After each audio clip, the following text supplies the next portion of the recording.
ఎగువ ప్రాంతాల్లో కురుస్తున్న భారీ వర్షాలతో శ్రీశైలం జలాశయానికి వరద నీరు పోటెత్తుతుంది. సోమవారం 3 గేట్లను 10 మీటర్ల మేర ఎత్తి నీటిని దిగువకు విడుదల చేసిన అధికారులు తాజాగా మరో 2 గేట్లను ఎత్తారు.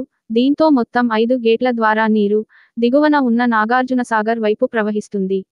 మరోవైపు ఈ సుందర దృశ్యాన్ని వీక్షించేందుకు పెద్ద సంఖ్యలో సందర్శకులు వస్తున్నారు. శ్రీశైలం జలాశయం స్పిల్వే ద్వారా 1,35,000 క్యూసెక్కుల నీటిని విడుదల చేస్తున్నారు.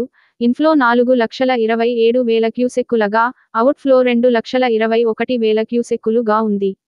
జలాశయం గరిష్ట నీటిమట్టం 885 అడుగులు కాగా, ప్రస్తుతం 882.7 అడుగులకు చేరింది. గరిష్ట నీటి నిల్వ సామర్థ్యం 215.8 టీఎంసీలు కాగా, ప్రస్తుత నీటి నిలువ 202.9 టీఎంసీలుగా నమోదైంది.